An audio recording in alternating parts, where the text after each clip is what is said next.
రెండో మాట అంటున్నాడు అక్కడ 1 కొరింథీయుల పత్రిక 16:13 విశ్వాసమునందు నిలకడగా ఉండండి. ఏంటంటున్నాడు? విశ్వాసంలో నిలకడ ఉండాలంట. విశ్వాసములో నిలకడ. ఎటువంటి నిలకడ ఉండాలి?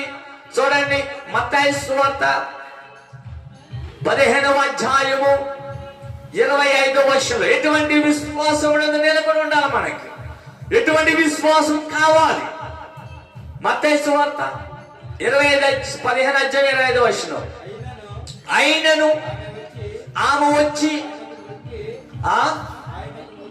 ఆయనకు మొక్కి, ప్రభువా నాకు సహాయము చేయమని అడుగును. అందుకు ఆయన పిల్లల రొట్టు తీసుకుని గొప్ప పిల్లలకు వేయుట ఉత్తమ కాదు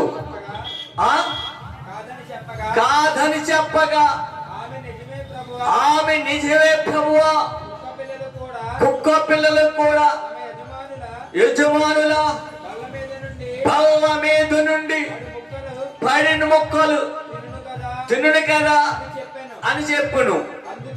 అందుకు యేసు, అమ్మా నీ విశ్వాసము గొప్పది. హల్లెలూయా.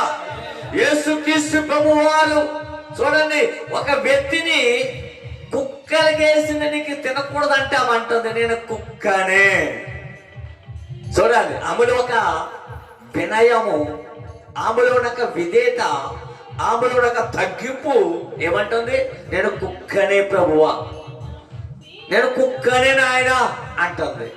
యేసుక్రీస్తు అంటున్నాడు, అమ్మా నీ విశ్వాసము గొప్పది. ఏమన్నా సరే ఆమె అనుకున్నదేంటి? నేను స్వస్థతను అందాలి, నా బిడ్డ స్వస్థతను అందాలి, నా బిడ్డకి విడుదల పొందాలి, ఆయన యజమానుడు అని సమర్థుడు, ఏదైనా అన్నా సరే అని. నిజమే ప్రభువా, నేను కుక్క పిల్లని, బల్ల మీద ఉన్న ముక్కలు తీసుకుని ఎలా తింటాయో అటువంటి కుక్క పిల్లని నేనే అని ఆమె వినయముతో వేడుకుంటుంటే ప్రభు అన్నాడు, ఆ విశ్వాసాన్ని చూసి, అమ్మా నీ విశ్వాసం గొప్పది కనుక నువ్వు అనుకున్నట్లుగానే నీ కుమార్తె స్వస్థత నొందునుగాక అన్నాడు. విశ్వాసం ఎటువంటి విశ్వాసం ఉండాలంటే మనకి దేవుడు అవును అంటే అవును, కాదంటే కాదు అన్నట్టు విశ్వాసం మనకు ఉండాలి. ఇదేం కాలం అంటే భయంకరమైన దినాలు.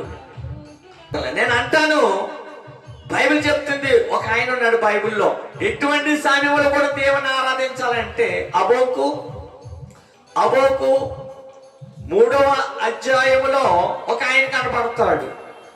ఎటువంటి సమయంలో కూడా ఎవరినన్నా ఆనందించాలని చెప్తాడు. Page number 772.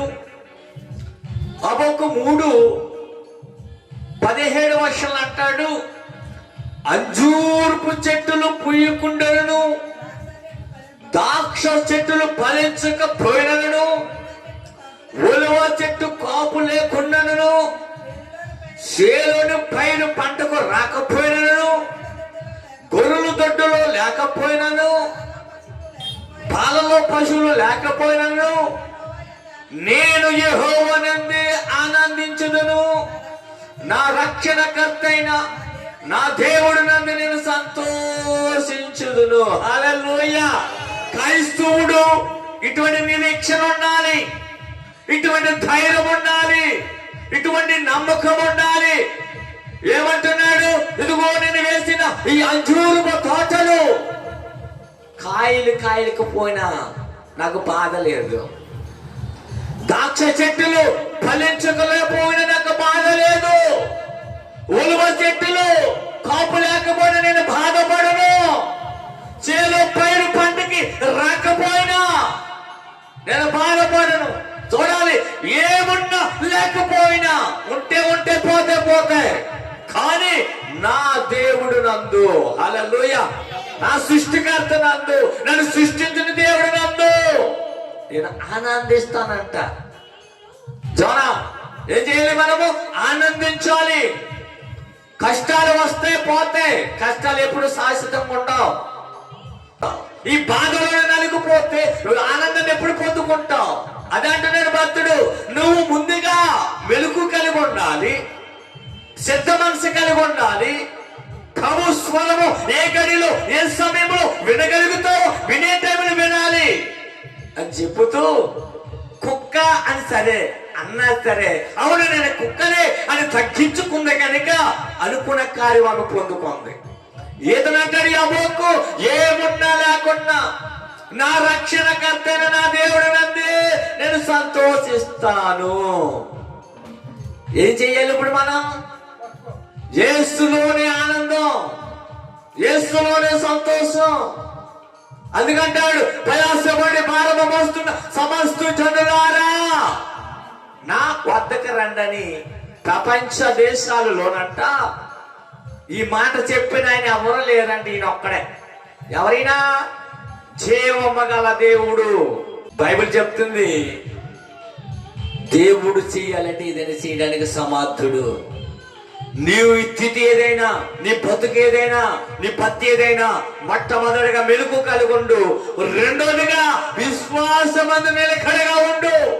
అబోక్కలాగా ఏమన్నా లేకపోతే దేవుని ఆనందిస్తాను అన్నట్లుగా. మూడో